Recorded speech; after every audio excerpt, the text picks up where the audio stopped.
They're wonderful. Yeah, they are. But speaking of wonderful, that was a great set. Thanks heaps coming in and playing for us. Thank you. Are you out of breath? You sound a bit Yeah, puffed. it was a bit of a workout. That's great. A sign of a good set is I always, if I'm wet through with sweat, and I am. So it was a great set. And a lot of the tracks we heard appear on the new album that you're launching. Yeah, the first two that we did were not, and the last one we did were not, but the rest of them, pretty well the track order. Yep. Oh, okay. So the album you recorded earlier this year, or finished up work on it? We recorded it in late November over in Auckland, actually. Oh, okay.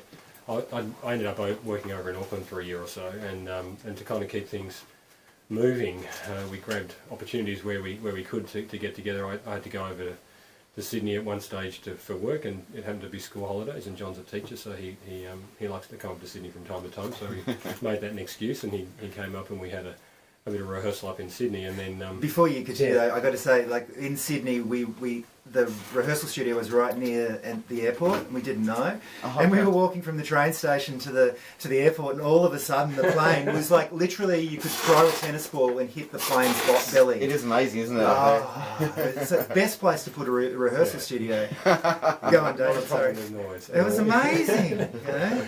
Yeah, and then from there, we had another rehearsal. You came over to Auckland for the weekend, and that was a fun weekend. We saw Die play in the Mount Eden Scout Hall on the Friday night with a great local band called Carb on Carb, another little duo. I'm not sure if you've come across them at all. No, but yeah, they're great. And so that was sort of opener for the weekend, and then we rehearsed pretty much all weekend after that, and then a few weeks later, 6 weeks I think or so later, you came back. Yeah, we rehearsed in PJ Harvey's favourite rehearsal studio in Auckland. So we're told, yeah. Maybe the only rehearsal studio in Auckland, but nevertheless, it's PJ Harvey's favourite. That's nice, isn't it? Yeah. And then we recorded at a place called The Lab, and the guy, Ollie Harmer, has had a lot to do with the Auckland scene, the independent Auckland scene.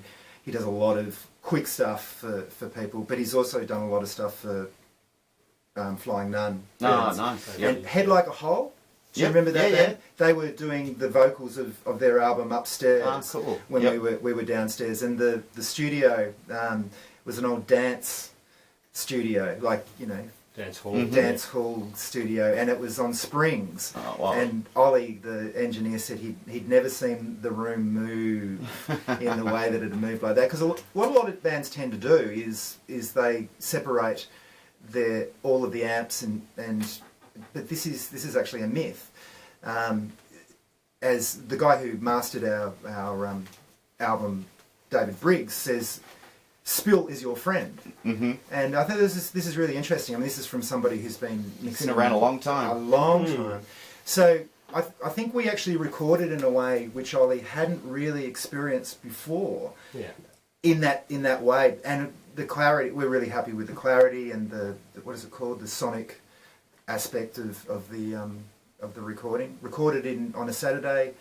I actually came back, and David and Ollie mixed it on the Sunday. So it's all done over one weekend. You know, it's the way it should be done. Speaking of sonics, you're playing 2 amps.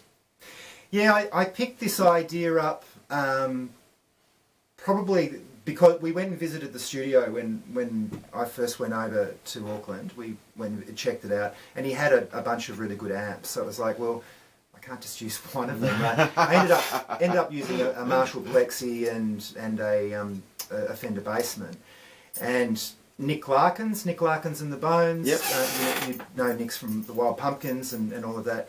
I've known Nick for many years now, and he's a fantastic mentor for me as far as guitar equipment and stuff. And he put me onto this P-split, a passive splitter called a Lely, L-E-H-L-E.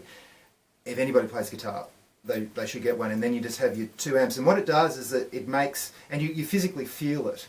The sound goes from being like in front of you to being going past you.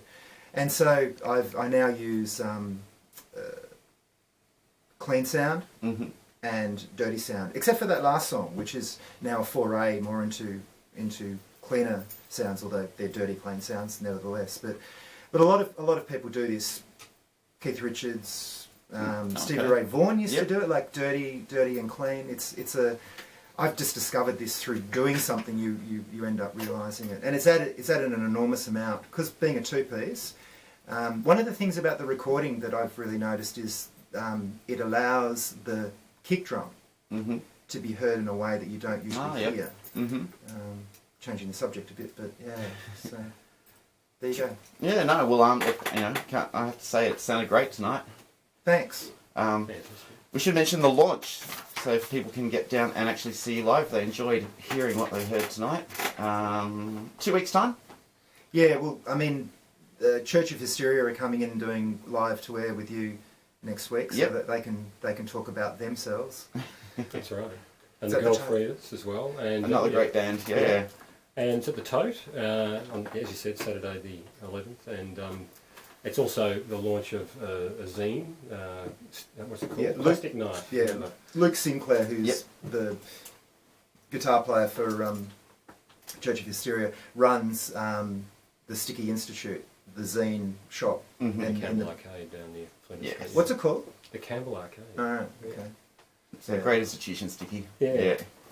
And Luke and I work together, so that's how this gig has come about, which is great, and the Girl Freeders have come on board, which we're really excited about. So it's all happening upstairs at the Tote, as we said, the 11th of July, and your album will be available for purchase? Yeah, absolutely. Yeah. Nobody ever buys them, but yes. It's kind of. I mean, it's hard. Seriously, one of the things that we're very mindful about is the fact that we both work full time, and we're glad to work full time. Yep. We're lucky to work full time in the sense that we like our jobs. And Steve Albini, who needs to be always name checked in our interviews because he's a mentor of ideas. We've never met him, but.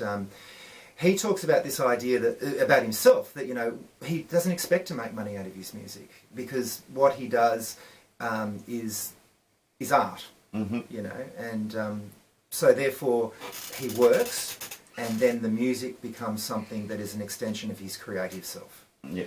So, and also it's really good because it allows us to move away from the consumerist aspect of it all, of where what we're doing is not a product, rather it's more of a organic.